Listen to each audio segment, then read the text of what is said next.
Greetings, everybody. Welcome to the September 16th, 2015 edition of the Midweek Update here on Rasslin with Redbeard. This is the WWE Night of Champions Go Home show, so let's get to it. Number 5 story of the week is our Night of Champions preview. This is a big program coming up on the WWE Network. They've got matches from top to bottom that are involving, of course, the championships that are defended on the main roster. Also, you've got a couple of interesting tidbits there in that there are some matches that aren't involving titles. You've got the 6-man tag between the Wyatt family and Dean Ambrose and Roman Reigns and whoever it is that they come up with for their mystery partner. The rumor had been that it was going to be Baron Corbin from WWE NXT, but that seems to be kind of going by the wayside now. So it'll be interesting to find out what happens with that. Also, you've got the continuation of the feud between Dolph Ziggler and Rusev. And then beyond that, of course, you've got all the title matches that are involved.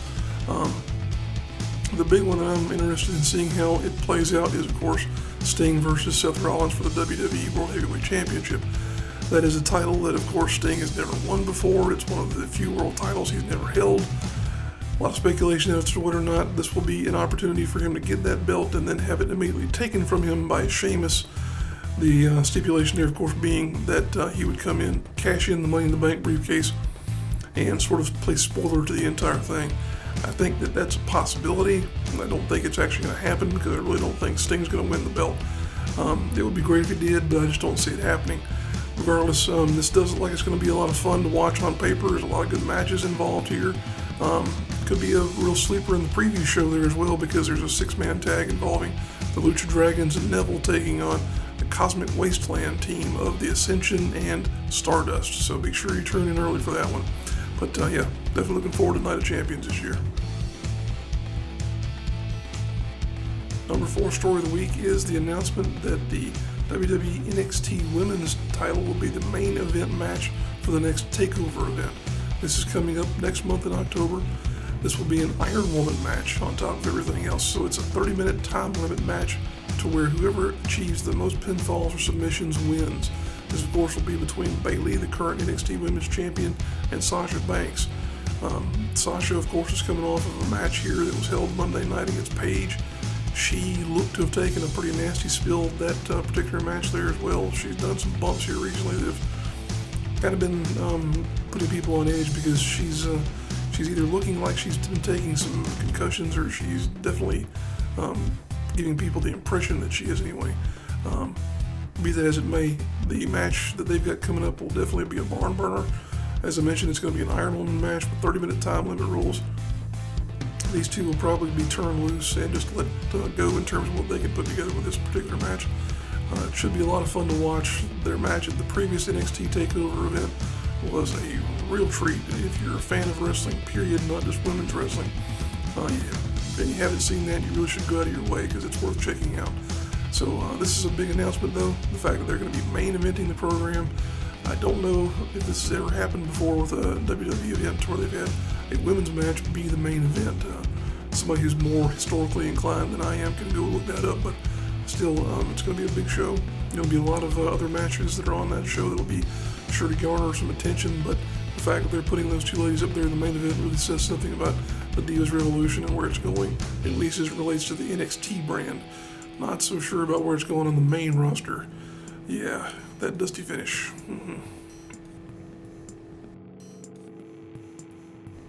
Number 3 story of the week is some rather unfortunate news in that we have to report that Ultra Mantis Black has suffered career-ending injuries.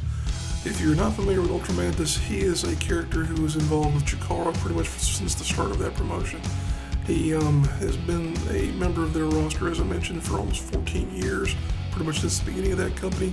He started off just as Ultra Mantis, and then there was a bit of a metamorphosis in that character to where he became Ultra Mantis Black. That's something that's been something of a staple with some of the Chikara characters. They tend to evolve a lot like Pokemon almost. But regardless, it's very unfortunate to hear that his career has been cut short. 14 years in the business is not a short period of time, of course, but still, he's a relatively young man, had a lot going on as far as his involvement with various parts of Chikara. Hopefully he'll be able to continue his involvement as well, because he's been involved with commentary and some other backstage stuff previously. So with any luck, we'll still see those antennae of his around Chikara. But still, very sad to report that a competitor will no longer be able to chase the dream of being in the squared circle and taking part in the sport of kings, as it were. Number 2 story of the week this week is the announcement that Kurt Angle will not be re-signing with TNA when his current contract expires. This came as a surprise to a lot of people because of the fact that they expected him to more or less be with TNA essentially to the end of his career. But as it's turned out, he's not going to be hanging around, and that's given a lot of people suspicion that this is further proof that TNA is on the way out. The other end of the story is the timing of this whole thing. His contract expires around the same time as the Royal Rumble, which will be happening in 2016, of course. But that's led people to think that he could be, sort of a surprise entrant or whatnot. But be that as it may, I still think that the bigger part of the story is the fact that he, who has been a staunch supporter and a very heavily involved member of TNA's roster here for a number of years, the fact he's leaving the company, that should give you some real sign as to what's going on there. It's one of these things where it's an evidence of them purging money and of them kind of being willing to let guys go, because if he's come out and made this announcement, then that means that they're evidently okay with it as well. So we'll have to see what happens with the remainder of their roster, but at this point in time, it looks like a lot of the main event guys, a lot of the top talent are seemingly willing to let that ship continue to sink. I hate to make a rap reference, but you know what happens. And the number 1 story of the week this week is that Gunner attacked a fan at PWX's X16 tournament. This is a story that's taken on a life of its own, and fortunately there's some cell phone video that we can share with you. We'll go ahead and roll that footage here now. This is courtesy of the Wrestling Fan Facebook page. Keep playing Dixie's Reject. Me and Dixie's Reject means I get my paychecks on time, and I get used right, then I'll be the damn Dixie's Reject. Dick. Oh!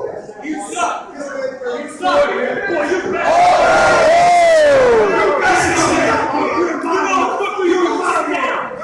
Country jackass! Country jackass! You're out of shit! You know your place is go, Gunner. Go, Gunner! Let's go, As we mentioned, that is a cell phone video that was shot by a fan. Not the most clear angle of what happened, but you can see that Gunner does exit the ring, gets on the apron, and either kicks or shoves the fan back from where he was standing. There's been a lot of argument, a lot of back and forth between fans and talent alike as to whether or not the fan was in the wrong or if Gunner was in the wrong. The bottom line is that you can argue that until you're blue in the face. The bottom line here, in my opinion, is that this is really taken away from what should have been the celebrated point of this particular event. As I mentioned, this is the X16 tournament. This was the inaugural tournament held by PWX Wrestling. Lost in this entire mix is the fact that Ethan Case won that tournament. He wrestled not only once, not only twice, but 3 times on one night, beat Trevor Lee, Cedric Alexander, and Ricochet to win the X16 tournament. That has been completely lost now that this incident has become such a big deal. And quite frankly, I don't think it is. It's a situation that's unfortunate. It's a situation that has become the talk of a lot of different rumor and news sites. And unfortunately, it's going to be impacting a number of individuals who are involved with it. But be that as it may, I would prefer that it just went away, period, so that we could focus on the matter at hand. And again, we're all about celebrating the talent and promotions in this area. And that's why we're going to continue to trump up the fact that Ethan Case was the winner of X16, and he's the one who should be getting the attention at this point in time, not Gunner, not some guy in the crowd. It should really be on the guys who are in the ring competing and doing the best to give us a fantastic show. And on X16's final night, that was Ethan Case. Now that we've got that out of our system, we're going to go ahead and talk about the local events that are coming up this particular weekend. We've got 10 shows that are happening, most of them in North Carolina and Georgia. But let's go ahead and roll those posters, and we'll get you caught up on what's going on in our part of the world.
have it, folks, our rundown of the events that will be taking place this coming weekend.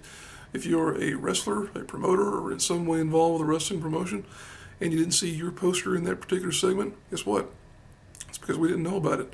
We try and improve social media to keep abreast of what's happening in our part of the world as far as wrestling events are concerned, but we can't be everywhere. So if you would like your poster to be involved here on the weekly update with Rasslin with Redbeard, or also featured on one of our social media sites, drop us a line. We'd be glad to have it up there for you, because we're all about promoting the talent and promotions in this area. It's going to wrap it up for this week. We appreciate you guys tuning in. If you enjoy the program, go ahead and click that like button. And if you really like what we've got on the channel here, go ahead and click subscribe. It lets us know that we're doing a good job of supplying our fan base with the type of material they enjoy seeing. We appreciate you tuning in once again. We'll see you down the road.